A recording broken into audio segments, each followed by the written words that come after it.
हम लोग अक्सर ही कैब सर्विसेज लेते हैं जिसके लिए बहुत सी ऐप्स भी हैं। आप कैब बुक करिए जिसके बाद कैब आपको पिक करके आपकी डेस्टिनेशन पर ड्रॉप कर देगी, जो कि बहुत ही नॉर्मल सी बात है। लेकिन कई बार पैसेंजर्स को कैब ड्राइवर्स की तरफ से एक ऑफर किया जाता है कि आप ऐप से राइड को कैंसिल कर दीजिए, आप थोड़े पैसे कम भी दे दीजिएगा और आपको जहां भी जाना है मैं आपको डायरेक्ट ही ड्रॉप कर दूंगा। लेकिन क्या ये ऑफर सेफ है? कुछ पैसे बचाने के लिए लोग आज भी इन ऑफर्स को एक्सेप्ट कर लेते हैं।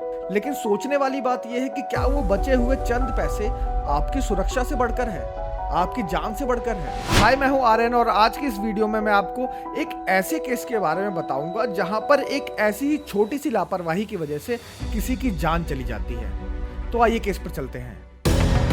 A Kolkata-based model, Pooja Singh Dey, was murdered in Bengaluru by a cab driver. बता दें कि बेंगलुरु में उबर कैब के एक ड्राइवर ने एक महिला के साथ दुष्कर्म किया। बेंगलुरु में एक कैब ड्राइवर ने एक महिला पैसेंजर को ब्लैकमेल करके उससे लगभग 1 करोड़ रुपया वसूल लिया।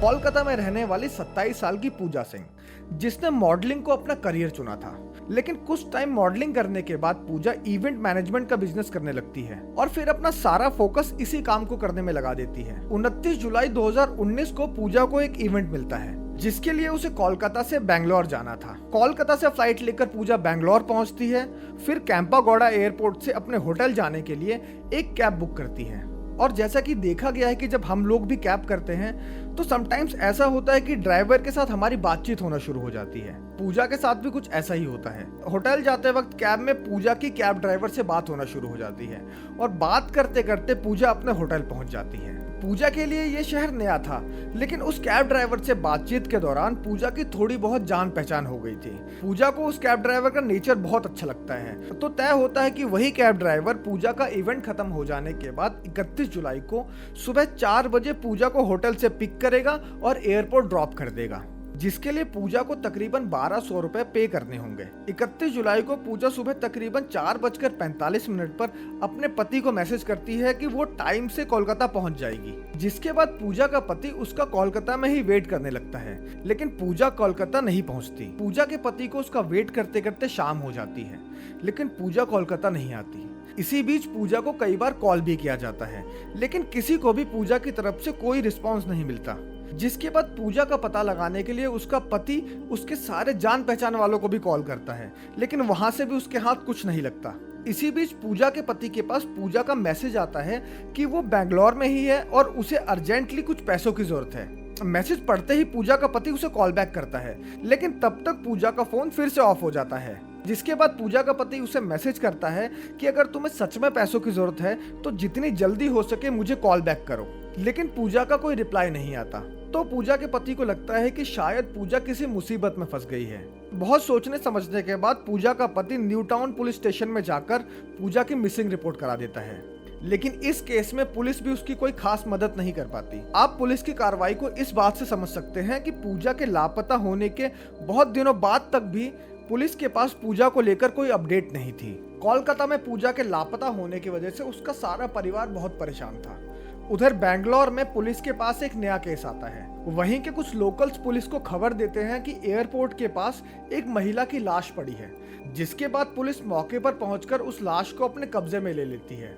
पुलिस ने एयरपोर्ट के पास से उस महिला की लाश को अपने कब्जे में तो ले लिया था, लेकिन उसकी पहचान करना बहुत मुश्किल था, क्योंकि हत्या करने के बाद उस महिला के चेहरे को किसी भारी चीज से कुचलकर बुरी तरह से बिगाड़ दिया गया था और पुलिस को उस लाश के पास से भी ऐसा कोई सामान नहीं मिला था जिससे उसकी पहचान की जा सके। जिसके बाद इलाके के सारे पुलिस स्टेशंस में इस बात की खबर दे दी जाती है और पुलिस उस इलाके की सारी मिसिंग रिपोर्ट्स खंगालना शुरू कर देती है। लेकिन इतना सब कुछ करने के बाद भी पुलिस के हाथ पूरे तरीके से खाली ही थे। जिसके बाद उस लाश का पोस्टमार्टम करने के बाद बहुत ही डिटेल के साथ उस बॉडी की कुछ फोटोज ली जाती हैं और फिर पुलिस कोर्ट से ऑर्डर लेकर अपनी निगरानी में ही उस लाश का अंतिम संस्कार कर देती है।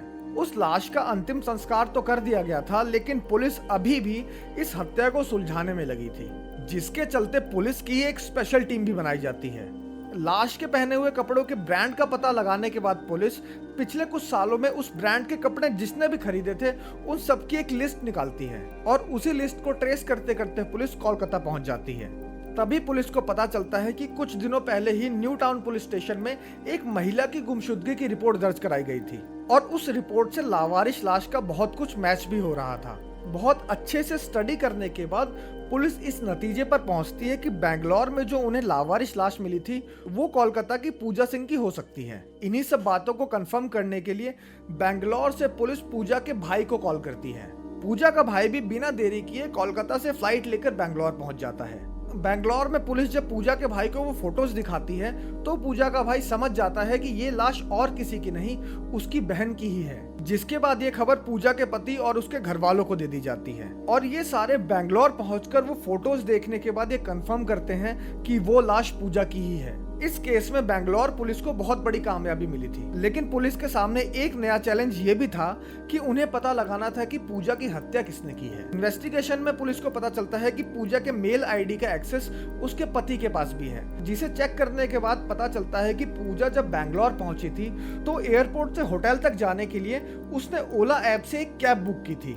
इसी दौरान ये भी पता चलता है कि पूजा के कैब बुक करने के बाद किसी और ने अभी तक ये कैब बुक नहीं की है। अपनी इन्वेस्टिगेशन में पुलिस को पता चलता है कि उस कैब के ड्राइवर का नाम एच.एम. नागेश था, जिसके बाद पुलिस उस कैब ड्राइवर को ट्रेस करने में लग जाती है। ड्राइवर को ट्रेस करते वक्त पुलिस को एक बहुत ही अजीब सी बात पता चलती है कि जब पूजा ने अपने पति को पैसों के लिए मैसेज किया था उस टाइम पूजा और कैब ड्राइवर की लोकेशन सेम थी, जिसके बाद पुलिस नागेश की खोज और तेज कर देती है और कुछ ही समय बाद एच.एम. नागेश को अरेस्ट कर लिया जाता है। पुलिस इंटरोगेशन में नागेश ने बताया कि उस दिन उसने पूजा को एयरपोर्ट से होटल ले जाने के लिए पिक किया था। होटल पहुंचने के बाद पूजा ने ही उस कैब ड्राइवर को ऑफर किया था कि अगर वो चाहे तो उसे 31 जुलाई को होटल से एयरपोर्ट जाने के लिए पिक कर सकता है और कैब का जो भी किराया बनेगा वो पूजा उसे पे कर देगी। ये डील होते ही नागेश के दिमाग में एक प्लान आता है जिसके तहत वो पूजा को लूटने वाला था। इसी प्लान को अंजाम देने के लिए नागेश बाजार से एक चाकू खरीदकर अपनी कार में रख लेता है और 31 जुलाई को पूजा को लेने के लिए होटल पहुंच जाता है। पूजा के कैब में बैठ जाने के बाद नागेश एयरपोर्ट के रास्ते पर कैब ड्राइव करने लगता है। नागेश ने पुलिस को बताया कि उस दिन पूजा बहुत थकी हुई लग रही थी, जिसकी वजह से उसे कैब में ही नींद आ जाती है। जब नागेश ये देखता है कि पूजा को नींद आ चुकी है तो वो बड़े ही आराम से अपनी कार को एयरपोर्ट जाने वाले रास्ते से अलग मोड़ लेता है, जिसके बाद गाड़ी को एक सुनसान रास्ते पर रोककर वो पूजा से उसके सारे पैसे और जो भी कीमती सामान है उसके पास वो उसे देने को कहता है। पूजा मदद के लिए चिल्लाने लगती है, लेकिन सुनसान जगह होने की वजह से उसकी ये चीख किसी के कानों में नहीं पड़ती। पूजा लगातार चिल्लाए जा रही थी, जिस पर नागेश कार में ही रखे जैक के रॉड को पूजा के सिर पर जोर से मारता है और सिर पर चोट लगने की वजह से पूजा तुरंत ही बेहोश भी हो जाती है, जिसके बाद वो पूजा को कार में लेकर कदियारा पन्ना हल्दी की तरफ निकल जाता है। जब कार एयरपोर्ट के कंपाउंड में पहुंचती है और पूजा जान बचाकर लड़खड़ाए हुए कदमों से उस कार से दूर भागने लगती है, नागेश भी पूजा को पकड़ने के लिए उसके पीछे भागने लगता है और अपने पास पड़े चाकू से पूजा पर एक के बाद एक कई वार करता है। पूजा की सांसें अभी भी चल रही थी, जिसके बाद नागेश एक बड़े से पत्थर को उठाकर पूजा की छाती पर जोर से हमला करता है, जिसकी वजह से पूजा की सांसें हमेशा के लिए थम जाती हैं। पूजा के मरने के बाद नागेश को डर था कि पूजा की पहचान हो जाएगी और वो पकड़ा जाएगा और इसी वजह से नागेश उसी पत्थर को उठाकर पूजा के चेहरे को बुरी तरीके से बिगाड़ देता है। पोस्टमार्टम रिपोर्ट की माने तो पूजा पर 20 से भी ज्यादा बार चाकू से वार किए गए थे। इन्वेस्टिगेशन में यह भी पता चलता है कि 31 जुलाई को पूजा ने जो कैब बुक की थी उसकी बुकिंग ओला ऐप से ना करके सिर्फ बातों से ही कर दी गई थी। ऐसा कहना बिल्कुल भी गलत नहीं होगा कि पूजा की इस छोटी सी लापरवाही से उसकी जान चली गई। अगर पूजा ने ऐप के थ्रू इस कैब को बुक किया होता तो ड्राइवर ऐसा करने की हिम्मत नहीं कर पाता। इस बारे में आपकी क्या राय है कमेंट करके जरूर बताइएगा और अगर आपको ये वीडियो अच्छी लगी हो तो वीडियो को लाइक, शेयर और चैनल को सब्सक्राइब करना मत भूलिएगा।